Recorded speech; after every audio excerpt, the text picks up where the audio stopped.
রাধে রাধে। চলো আজকে তোমাদের সাথে শেয়ার করব রাখির দিন আমরা কিভাবে এনজয় করেছি। আচ্ছা, তার আগে আমাকে একটা কথা বলো তো, শুধুমাত্র দাদা বা ভাই এদেরকেই শুধু রাখি পরানো যাবে, মানে অন্য কাউকে পরানো যাবে না? না, মানে আমি এটা বলতে চাইছি, আমি যতটা জানি যে যে তোমার রক্ষা করে, যে তোমাকে সবসময় পাশে থাকবে, তাকেও নিশ্চয়ই রাখি পরানো যায় না। এখন তোমরা বলবে এ কি আমার রক্ষা করে? অবশ্যই হ্যাঁ। এই মানুষটা এমন একটা মানুষ আমার লাইফে, ও নিজেই জায়গা করে নিয়েছে। মানে আমার সুখের সময় ওকে আমি মানে পেয়েছি কিনা জানি না, বাট আমার বিপদের সময় আমি তাকে বলি আর না বলি। এরকমটা কেন বললাম? কারণ এমন একটা বিপদ থাকে, হয়তো আমি তাকে বলিনি যে আমি বিপদে আছি, বাট সে যদি বুঝতে পারে অবশ্যই আমার পাশে চলে আসে। তো এরকম মানুষ কার কার লাইফে আসে অবশ্যই আমাকে জানাবে।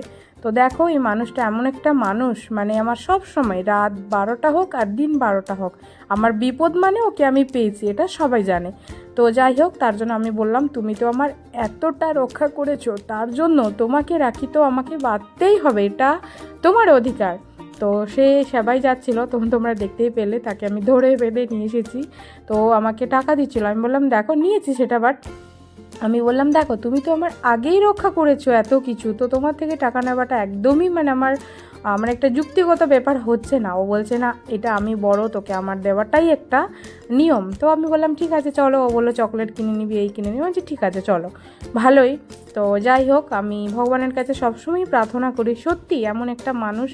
আর আরেকটা কথা যেটা তোমরা সবাই জানো, সুখের সময় তো সবাই চলে আসে, ডাকতেও হয় না, বাট বিপদের সময় কেউ থাকে না। কিন্তু এ একটা এমন মানুষ, বললাম না, আমার সুখের সময় সে থাকতে নাও পারলে, কিন্তু আমার বিপদের সময়, ওই বলে না বিপদের সময় বুঝিয়ে দেয় আসল বন্ধুকে, আর সেই মানুষটাকে সত্যি আমার লাইফে পেয়েছি।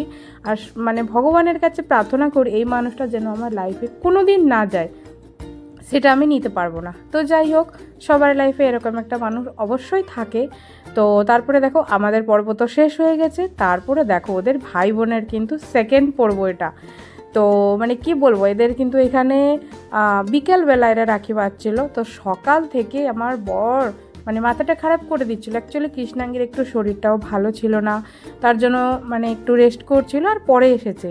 আর ও সকাল থেকে মাথাটা খারাপ করে দিয়েছে, কৃষ্ণাঙ্গী কেন আসছে না, কি হয়েছে কি হয়েছে, মানে এতটা।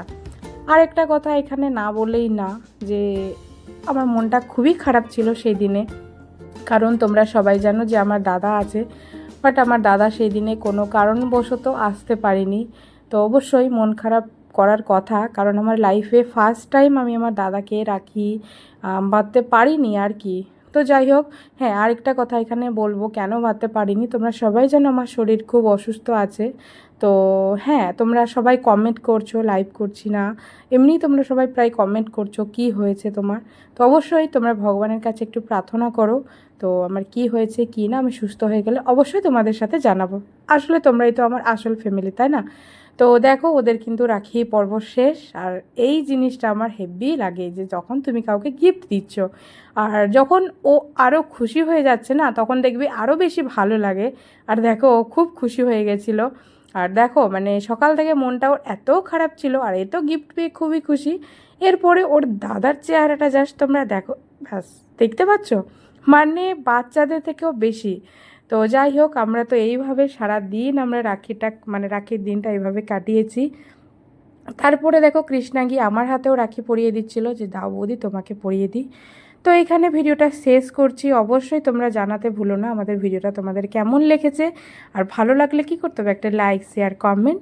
আর যারা নতুন প্লিজ আমার চ্যানেলটাকে একটু ফলো করে দিও, যারা ফেসবুক থেকে দেখছো, আর যারা ইউটিউব থেকে দেখছো সাবস্ক্রাইব করে দিও। হরে কৃষ্ণ।